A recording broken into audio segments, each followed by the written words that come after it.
बहुत बहुत स्वागत है आप लोगों का। शुरू करते हैं आज का वीडियो। आज का वीडियो काफ़ी महत्वपूर्ण वीडियो है, क्योंकि आज का जो वीडियो है, आज के वीडियो के अंतर्गत हम मिट्टी को सम्मिलित किए हैं। मिट्टी के अंतर्गत काली मिट्टी, लैटराइट मिट्टी, मिट्टी अपरदन से बार बार प्रश्न पूछे जाते हैं विभिन्न प्रतियोगी परीक्षाओं में।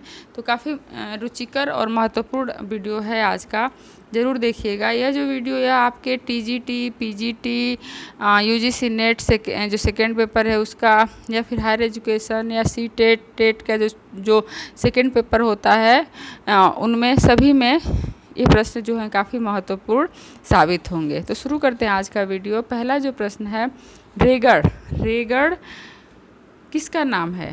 ठीक है, 4 ऑप्शन हैं इसमें, लाल मिट्टी, जलोढ़ मिट्टी, काली मिट्टी और लैटराइट मिट्टी। तो रेगड़ जो नाम है वह काली मिट्टी का नाम है, क्योंकि काली मिट्टी का स्थानीय नाम जो है वह रेगड़ या कपासी मिट्टी। ठीक है, ये भी ध्यान रखिएगा, कभी कभी इसको कपासी मिट्टी भी करके पूछा जा सकता है। तो कौन होता है वह?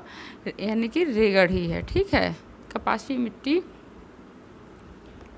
या उष्णकटिबंधीय चरनोजम आदि अलग अलग नामों से इसे पुकारा जाता है। ठीक है, भारत की यदि हम बात करते हैं तो भारत में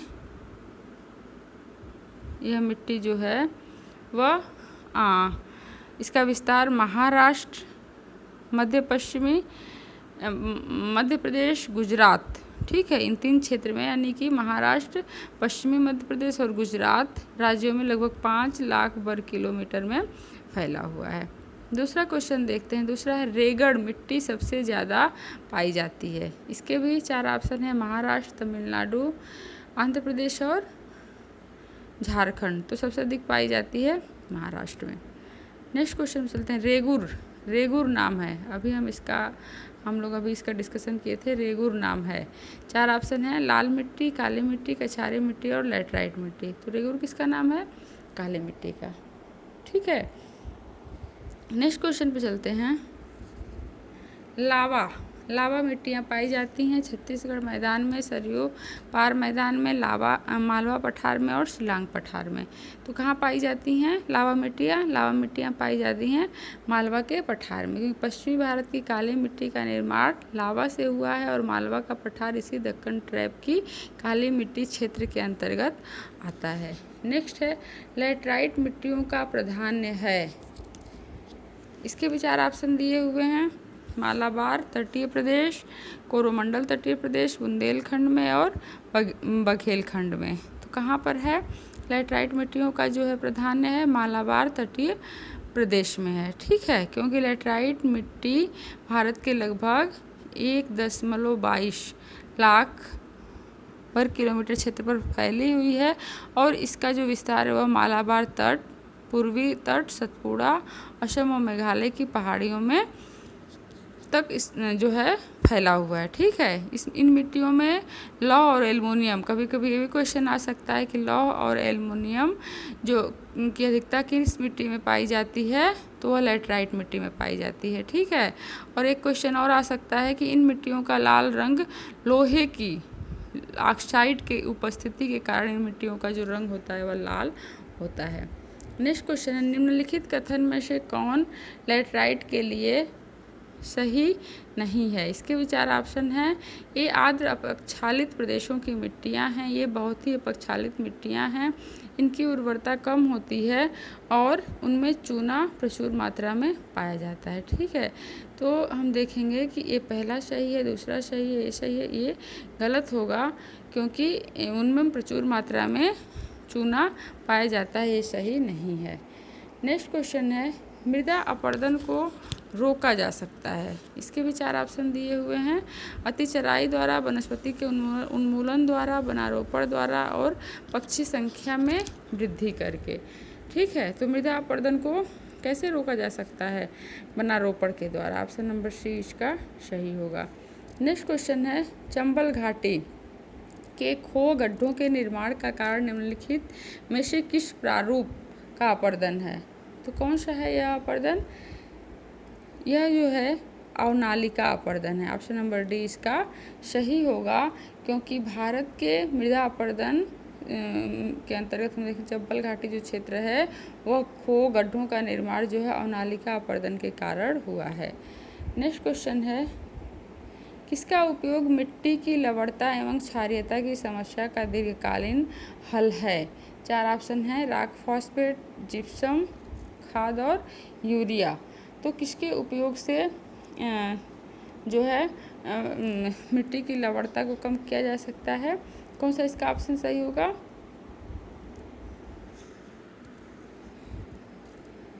इसका ऑप्शन नंबर हम देखेंगे बी, जिप्सम के उपयोग से। ठीक है, नेक्स्ट क्वेश्चन पर चलते हैं। निम्नलिखित में से मृदा अपरदन प्रक्रियाओं के सही क्रम को पहचानिए। यानी कि मृदा 4 इसमें दिए हुए हैं, मृदा अपरदन किन किन मतलब स्टेज से हो करके गुजरती है, चारों में हम देखेंगे। तो जो ए है, ए सही होगा। सबसे पहले इसको हम समझ लेते हैं कि आश्फाल अपरदन क्या होता है। पहला जो होता है आश्फाल, आश्फाल जो होता है जब जल पत्तियों के नीचे गिरता है। ठीक है, वनस्पति क्षेत्र में पत्तियां जो होती हैं उनके नीचे जब जल गिरता है। दूसरा हम आते हैं परत अपरदन। ठीक है, जब मिट्टी जल के साथ बहने लगता है। ठीक है, परत में, और शादी जैसे होता है बहने लगता है। रील अपरदन। तीसरा आते हैं हम रील अपरदन। रील अपरदन में क्या होता है, जब मिट्टी में छोटी एवं कम गहरी नालियाँ बन जाती हैं, उसे हम रील अपरदन कहते हैं। और अवनालिका अपरदन क्या है, जब रील अपरदन की जो नालियाँ हैं वह बड़ी एवं विस्तृत हो जाती हैं, तो उन्हें हम अवनालिका अपरदन कहते हैं। तो इस तरह से ऑप्शन नंबर 1 इसका सही होगा। नेक्स्ट क्वेश्चन है, निम्नलिखित में से किस क्षेत्र में मृदा अपरदन की समस्या गंभीर है? 4 ऑप्शन है, मालवा पठार, शिवालिक पहाड़ियों के पर्वतपदीय क्षेत्र, दंडकारण्य और मेघालय पठार। तो कौन सा है क्षेत्र जिसमें मृदा अपरदन की समस्या गंभीर है? ऑप्शन नंबर बी, यानी कि शिवालिक पहाड़ियों में। ठीक है, नेक्स्ट पे चलते हैं। निम्नलिखित में से किस प्रकार की मृदा की जल धारण क्षमता जो होता है वह सबसे कम होता है? 4 ऑप्शन है, बलुई दोमट, दोमट बालू, मटियार दोमट और दोमट। तो कौन सा ऑप्शन सही होगा इसमें ऑप्शन नंबर ए सही होगा, बलुई दोमट। ठीक है, इसमें जो होता है मृदा की जल धारण क्षमता कम होती है। दूसरा क्वेश्चन देखते हैं, इस भूमि को सिंचाई की कम आवश्यकता होती है क्योंकि वह पानी बचाती है। वह कौन सी है? लाल, काली, लैटराइट और जलोढ़। तो काली मिट्टी जो होती है इसे सिंचाई की कम आवश्यकता होती है क्योंकि इसके अंतर्गत तीव्र जल धारण क्षमता पाई जाती है। भीगने पर ठोस व चिपचिपी हो जाती है तथा सूखने पर स्तरार युक्त हो जाती है। तो इसे सतत जुताई वाली मिट्टी भी कहा जाता है और इसमें सिंचाई की आवश्यकता जो है वह कम पड़ती है। नेक्स्ट क्वेश्चन है, पश्चिमी राजस्थान की मिट्टी में किसकी अधिक मात्रा पाई जाती है? एल्युमिनियम, कैल्शियम, नाइट्रोजन और फास्फोरस। तो किसकी अधिक मात्रा पाई जाती है? कैल्शियम की मात्रा अधिक पाई जाती है। नेक्स्ट क्वेश्चन है, निम्नलिखित में से कौन सी फसल मृदा को नाइट्रोजन से भरपूर कर देती है? आलू, सोरगम और सूरजमुखी मटर। तो ऑप्शन नंबर डी इसका सही होगा क्योंकि दलहन जो फसलें होती हैं वह नाइट्रोजन से भरपूर कर देती हैं। नेक्स्ट, निम्नलिखित में से कौन सा मृदा प्रारूप लोहे का अतिरेक होने के कारण अनउर्वर होता जा रहा है?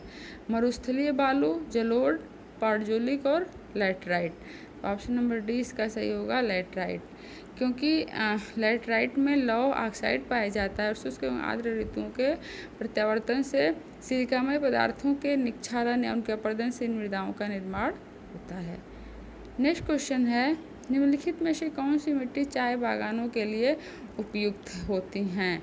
अम्लीय मिट्टी जो होती हैं वह चाय बागानों के लिए उपयुक्त होती हैं क्योंकि चाय बागानों के लिए गहरी, अम्लीय, अच्छे जल निकास वाली मिट्टी की आवश्यकता होती है और जल निकास की पर्याप्त जो है सुविधा वह पर्वतीय ढलानों पर पाई जाती है, इसलिए इन्हें पर्वतीय ढलानों पर लगाया जाता है। निम्न में से कौन सा तरीका मिट्टी की उर्वरता प्राप्त करने का सही नहीं है? फसल चक्र, मिश्रित खेती, बीज संशोधन और बहुफसली खेती। तो इनमें से कौन सा ऑप्शन सही होगा?